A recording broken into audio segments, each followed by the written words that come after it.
Drinking with Authors may contain adult content. Listener discretion is advised.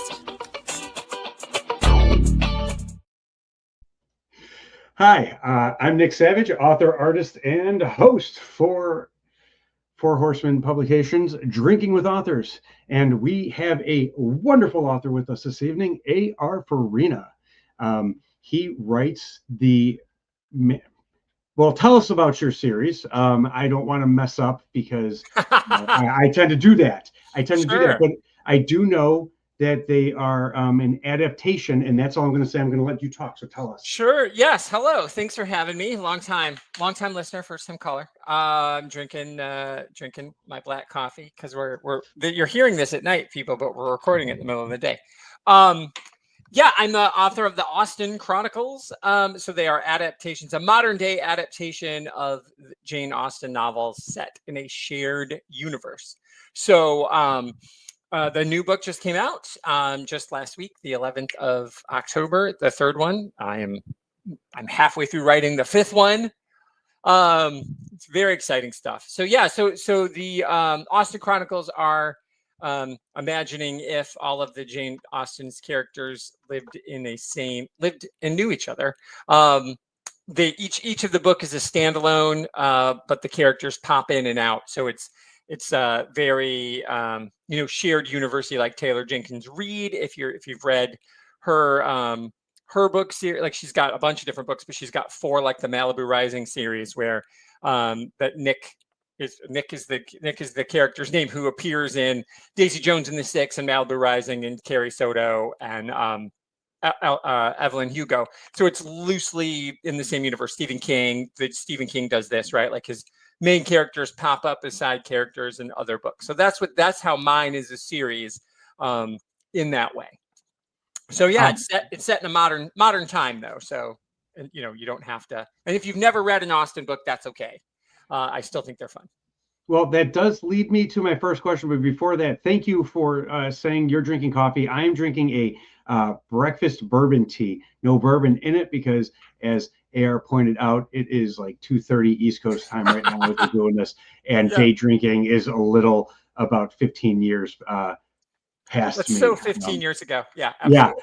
Yeah. But you said you're drinking coffee. Dark roast, medium roast, blonde roast? Yeah, this is a medium. This is a medium right now. Yeah, but black. Nice. I'm a pure sociopath. I don't like anything in there, the first time I ever tried coffee, I put sugar in there and cream in there and I was like, meh. And then I just drank it the way nature intended. Black death, full caffeination. Well, I think it also depends on your first coffee you drink, because when I first started drinking coffee, I was working at Baker Square. I'm going to date myself with that Midwest restaurant. Yeah. And it was 6 sugars and 3 creams per cup of coffee. Wow. And now I will drink iced coffee black. Yeah, that's the way they do it. I don't like that. But bringing that around to a question that I think I'm going to have a relative obvious answer to, or you're going to surprise us. Growing up, what was your favorite book or books? Wow, growing up is such a tough. That's tough, right? Because so I will tell you that I was an early reader. I started reading, like I was a whole word reader. I was a bad speller. Still am kind of a bad speller, because I learned to read like just whole words. So by the time I was 3, I was reading, and by the time I was in kindergarten, I was reading the Chronicles of Narnia. So like I loved those forever, and then of course Narnia leads to Tolkien, right? Which leads to. So as a young person, I read a lot of that kind of high fantasy. And then I read some Salinger, and I got into middle school, high school. I started reading Salinger, as one does. And then I, started reading Austen, read some Dickens, started to get into the British novelists, the plotting British book. I love it so much. Oh my God. I'm the person that I know who likes Wuthering Heights. I love that book so much. Because it combines the two things, the weird high fantasy stuff with the plotting British novel. So it really truly depends on where I am. I would say the book I've read the most ever is probably 1984. Wow. That That is definitely. I find it funny because 1984 it's a very deep book, and there's nothing wrong with Yeah. being deep. And like, I read a quote the other day about, oh my God, for the love of me, Steinbeck, who said, "I don't write escapism. I write for those who can't escape." And That's for real. kind of writing tends to be more realistic and something that sticks with the reader more. Yeah. And there is nothing wrong with escapism, but I think when you write something that is a little more real, a little more gets some thinking and isn't as quite a popcorn beach read, there's something to think about, past that. Like a movie, you walk away from going, that was entertaining, and then you immediately move on to your next subject instead of talking about the movie. A book should have something that you talk about, But I'm surprised that your favorite books, when you started with Narnia, going into Tolkien and stuff like that, what then made you go, I want Austen's characters and not like a modern day put, Bilbo and Gandalf in like Chicago or whatever? Like, what made you go Austen? That's a great thing. That's a good question. So I'm an Austen fan, and I will admit to you, as a young person, there's a false claim by the universe, by people who read books, or by people maybe who don't read books, but by people who are aware of Austen, who think she wrote 3 great books and 3 bad books. Now, she has some juvenilia. She has some, like, Sanditon was unpublished. There's a few books that were like published later that she wrote when she was like 15 and 16. But I consider her, she's written these 6 novels. And there's the 3 good, when I was a younger person, there were the 3 good novels, which were Pride and Prejudice, Sense and Sensibility, and Emma. And then when there were the 3 other novels, Persuasion, Northanger Abbey, and Mansfield Park. And so, I just sort of believed the hype because I was dumb. And it was just one of those things. And so I was a bit of an older young person, much younger than I am now. But when I finally sat down to read the other 3 books, and I realized how wrong I was. And so forever and ever, I always thought Emma was maybe one of the funniest books I've ever read. And I still believe Emma is hysterically funny. I love Emma so much. It's so funny. The best adaptation of Emma is Clueless. Amy Hecklering's Clueless is based on Emma, and she captures all the fun and the joy. But I read the other books and immediately realized, like, oh, there's so much more going on here. And so then I revisited the other ones, and it just slowly became a Janeite. I always liked her work, but I think Austen really lends herself to somebody who likes satire, who likes a critical eye, who likes somebody who can have a funny point, like Jonathan. She's very Jonathan Swift was probably one of the people she read a lot. So yeah, and I'm married to a librarian, so my wife is also a Janeite. So we just read them together and just gained more and more appreciation. And in fact, right there's one set. Every room in the house has a full set of Austen novels. That is wonderful. Like, my set is different than hers. That's in her office, and we've got a different set in the room, in the living room. So all of that, to your question, was why Jane and not these other things. Is I was actually studying Mansfield Park when I was getting my MFA. We were doing deep character analysis. We had to write 2 deep, like 30-page character analyses. And we weren't really thinking, like, don't do the easy thing, right? Don't do Jay Gatsby. Don't do the people everybody has done, because then the scholarship is already done. So even if you're doing Austen, the easy thing to do is to do a character analysis of Darcy, or a character analysis of Lizzie Bennet. So I did the 2 I did. One was Barbara Gordon Batgirl, and that was I enjoyed that deep dive. And then I did Fanny Price from Mansfield Park, and it was in that analysis of her as a character that I realized the layers that were there and the things that people were maybe missing, and that book, I thought, deserved a chance to maybe meet a new audience, that there's a very important story there, but people didn't get to it. It's long. It's 130,000 words. People think Fanny's boring. She marries her first cousin at the end. There's a lot of reasons to not love it. But I loved the character. So that was it. Yeah. I think when you give people too much to love about a character, it becomes unrealistic. So you got to give them something to not love and make them lovable and hateable at the same time. You got to give someone they love to hate. And because there's nothing, to me at least, there's nothing better than a character who's broken and kind of bad in certain ways, but not bad in the bad ways. You know what I'm Well, saying? see, Like that's fascinating because that's actually what people dislike about Fanny Price from the original book. She is unlike all of other Austen's characters who you could be like, she kind of sucks. Like Emma sucks. Emma Woodhouse is a villain. Like in any other book, Emma Woodhouse is a villain. And in my version of Emma, which is the one that is with our publisher right now, with the editor, waiting for Jen's edits. I can't wait to get them back. She is the villain. Like I've made Emma the villain in that book, and Jane Fairfax is the hero. But that is you nailed it though, Nick.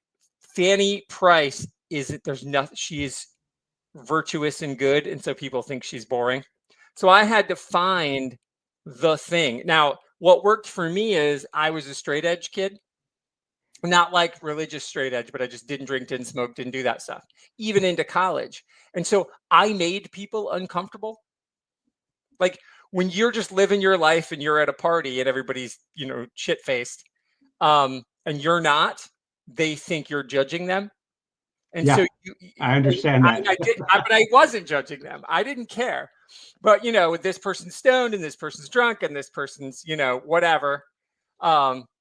I went to school in the 90s, so I'm sure there was some cocaine around. So I didn't do any of that stuff. And so therefore, I could relate to this Fanny Price, this poor kid who's just trying to be good, because I was a poor kid who was just trying to be good. He's on scholarship and all that stuff. So I agree with you. So, but you still have to, so instead of making her unlikable, I had to make her a challenge. I had to put you in her shoes and be like, can you like this person who is genuinely good, but misunderstood? And that was the way in for my version of Fanny, whom I call Junior, because we shouldn't be calling young women Fanny anymore. Before I get on to my next question, I actually wanted to bring a point to something you said about cocaine of all things. Of all things you said, I'm like, wait, cocaine. It was the 90s, and I went to school with a bunch of rich kids. I was not one of them. But sometimes I felt like I was living in a Bret Easton Ellis novel. So at a small liberal arts school. Me and my friends were not rich, but we were friends with the dealer. And so we'd go to these parties, and I'd walk in and there'd be like 4 or 5 rails just laid out. Wow. And I'm like, what? I'm like, I am 15 years old.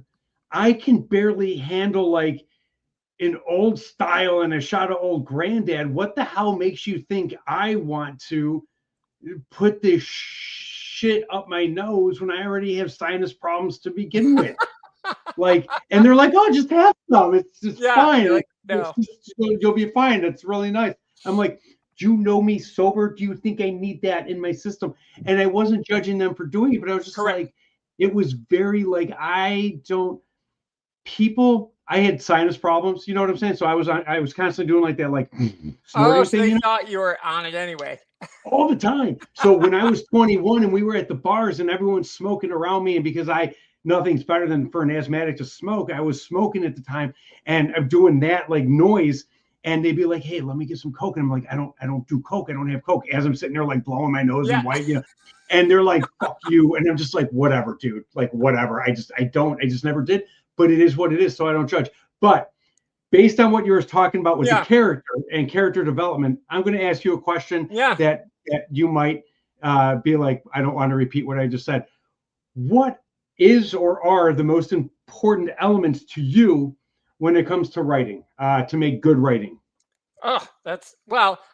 So for me, it's everything is character driven. So I am a character first guy. I get to know my characters. When I was in college, straight edge, boring kid, who spent all of his time in the library, my school, for whatever reason, I went to Albion College in Michigan. So there were these people who graduated years and years ago, rich donors who donated money, and there was a lecture series. So they would bring authors in, that was their donation to the university, was to bring writers in or whatever. So one of the authors that this donation brought in was Gloria Naylor, who died, I think, tragically young, in her 50s. She only wrote a handful of novels, but one of them was called Linden Hills, which is a retelling of Dante's Inferno, where hell is Detroit. And so when you get to the bottom ring of hell, the other side of it is Detroit. It's amazing. It's a great book. I loved it. So I had this opportunity to meet her and be one of the student ambassadors who went out to dinner with her. And one of the things we talked about, and then she discussed in her talk too, is about getting to know your characters. And it stuck with me forever, as this was back in the night, when she was writing that. It was in the 70s and 80s when she was really at her most prolific. When she would get stuck or unsure of what a character would do, she would stop literally what she was doing, and she'd write the character a letter, a longhand, and mail it. And then waited a few days, and then the mail would come, and she'd answer the mail in the character's frame of mind, write herself a letter back to all these questions that she was worried about, like she couldn't get through, and mail it back to herself. And in that week's time that happened, she could stew in the idea, think about what the character would think, and then that would allow her to move forward with whatever the stumbling block was. And that really resonated with me as a character person who loves books that have strong characters, who loves books. Don't get me wrong. Give me a dense plot. I'm here for that. But like, I love character driven stuff. And so for me, if you don't know who your characters are, if you don't know what music your character likes, if you don't know what your character's favorite movie is, if you don't know that stuff, and you doesn't have to come up in the book, but it might.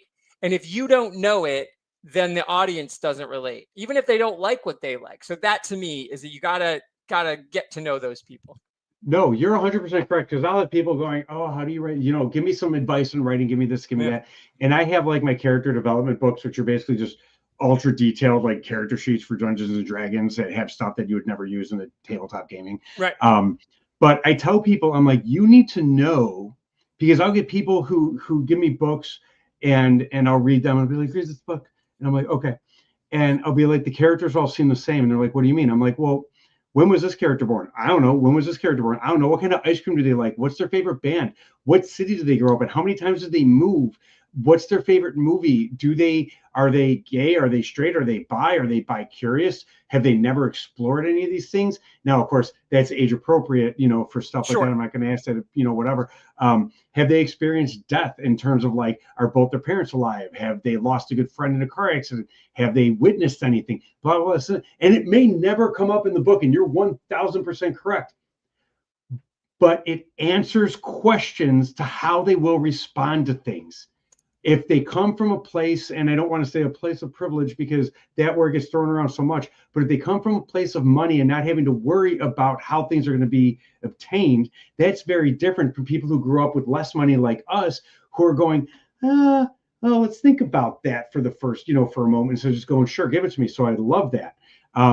But something you said about her mailing the letters and stuff like that, because that's kind of a writing organizational thing. Like, all right, I'm stuck and I know I need to do things, you know what I'm saying, with the plot, with the character and stuff. So I'm going to write these letters and work out this thing. And there's something to that, because people think organization are like, is my desk clean? And I think organization, and sure as shit is my desk clean. It's, the character backgrounds, the character sheets, everything like that, the plotting and stuff like that. So I'm going to ask you this. When it comes to your writing, how organized are you? Well, I mean, so I always say my first and second draft happened before in my head. So I feel very organized. I almost feel like when I'm writing, it happens. I'm sort of it feels sometimes, I don't know if you've ever had these days, but it feels like sometimes it's an out of body experience a little. Like, always. I've lost track of 2 hours, and I'm a very, they say you're a plotter, you're a pantser. I am a pantser without a doubt, because I'm not like Tom Robbins notoriously wrote and rewrote and rewrote and rewrote every page. Like, his publisher didn't even edit his novels. They weren't allowed to. That whatever he gave them is what it was. And he would rewrite a paragraph for a week. And that blows my mind. Like, when I sit down to write, I want to, if it's a writing day, I want to get, like, I like a word count in my head. If I don't get to it, that's fine. But for me, most days that are like writing days, I'm going to write between 1,000 to 2,000 words in that day. And sometimes I'll write 2,000 words in a sitting and I don't even understand. It's like, oh, it's 3 hours later and I've not done anything except live in this place. So I'm very organized in that I know who the characters are. I know where they're going. I have these ongoing conversations with them. Like my writing practice is a contemplative practice, right? So I take a walk, I listen to music, I hang out with them. They all have their own soundtracks. Every character has a song or a band that they love the most, and there's usually one trick song that turns me back in to that character. So the book I'm currently writing is book 5 of the series. Is oddly enough, it's a song that from an album, a Green Day album that everybody hates. It's from their Uno Dos Tres series, and there's a song called Nightlife, which it's a sort of sung rap duo. There's this tattoo artist called Lady Cobra. She really was a nothing, but she's on this song, and Mike's bass line is so awesome. And if I turn that on, Kat, my character that I'm working on, it gets me into her space. So if I can't just sit down and start writing, put on Nightlife, 3 minutes later, and that's it. And I'm done. I'm in it and I'm there. So I'd say I'm very organized because I know what the characters like and don't like. And when I try out new music on them that I think the character would like, if it doesn't work, I stop it. So I listen to music while I'm writing, like music with words. Like I'm listening to Green Day albums. I'm listening to Cake. I'm listening to this album, the Linda Lindas. She loves the Linda Lindas. So I've got the Linda Lindas going. I'm listening to the Linda Lindas album and I'm writing. If I try a new album or something, I'm like, oh, Kat might like this. And if I get stuck, I realize it's the music. It's me. It's not her. That's actually true. I have an album that I have listened to a obsessive amount of times because I just put it on and it gets me into the mindset and this and that. And if I find myself stuck, I change to a completely different genre. But I have my go-to artists, my go-to albums, and I just listen to them because they get you into that mindset and that mood, and that is wonderful. To have stuff like that helps. It's different, and I know, like, my wife thinks it's a little kooky that I can listen to music, and a lot of people do. She's not the only one, but like, because I read, like, this is a skill I didn't know other people didn't have until I was older. Like, as a kid in the 70s, I would go down and sit like on a beanbag in my parents' basement, and I have the big over-ear headphones on, like yours, like a little, like, because mine are a little more, mine have the microphone, but like those big over-ear ones. I would lay down and seriously, I would listen to Beach Boys 8 tracks and read and listen to music and read like over and over. And this has just always been something my whole life I've done, where I listen to music and I'm reading. So I'm listening to music with words and I'm reading, and that's just how it's always been. And so then when I started writing, the two things came together too inside the brain. And so other people are like, I need it deadly silent, or I only can listen to music, like ambient music in the background, or like whisper machines. And that's great. Everybody has their own thing. But for me, if it's silent, I'm not probably getting anything done. If it's silent, it needs to be very silent for me. Otherwise I need, the music. Oh, so, like very silent. Like if there was like horns honking or something outside, that would be a distraction. You need to be like, like soundproof room, or I need my music. Like it either needs to be completely like no noise, like my chair can't even squeak, or I need music. Yeah. It's what's your playlist? What's the album, if you don't mind sharing? I'd love to know. It's actually an album by a band called the Atlas Moth called Coma Noir. I've never heard it. You can look it up on Bandcamp, the website Bandcamp. It is very heavy, but it is also, it's like doom, sludge metal, stoner metal, but it is, the vocals for the most part are distorted or whatever enough that I'm not hearing the words so much as I'm hearing the voice. Because it's that. So it's some of them, yeah. But then he also has a singer that comes in and he's very like low pitched and type stuff. And like Danzig, like he's way down there. Way down, almost lower than Glenn, but like almost Peter Steele without being quite that low. But quite wonderful stuff. But then, like, if that's not working for me, I'll switch genres and put on like Rachel Yamagata, who is I saw her just not that long ago. She opened for Matt Nathanson. Yeah. I've seen her 3 times, and it is a religious experience to see that girl live, woman.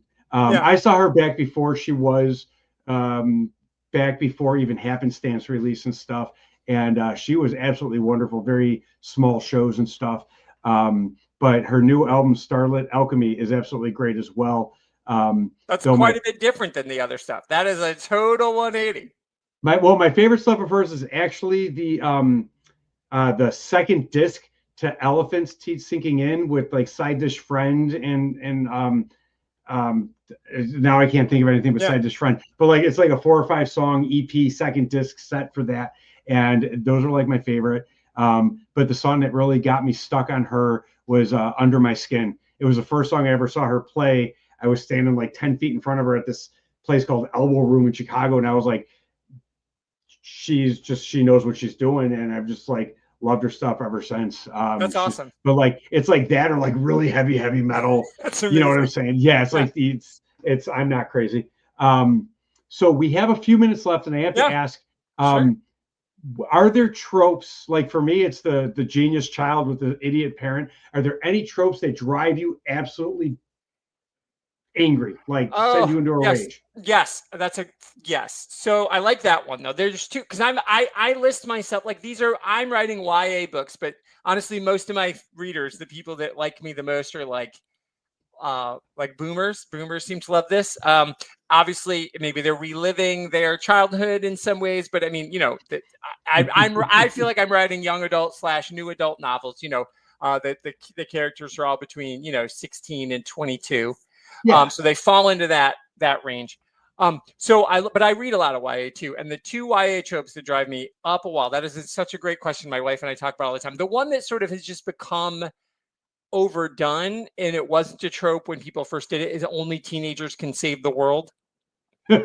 So, like in the first Hunger Games, it worked, right? Because it's a game. It's literally like Yeah. you're not saving the world. But then as the series goes on, you're like, only these children can save the world. Now I understand there are some books like that. I understand Lord of the Flies is about children, but they're not saving the world, they're saving their own lives, or they're, spoiler alert, not saving their life. So I'm all for that. Like that I get, but like only this special child can save the world, and you're the only one, and every adult around you is a doofus. That I can't, like, listen, sometimes you need help.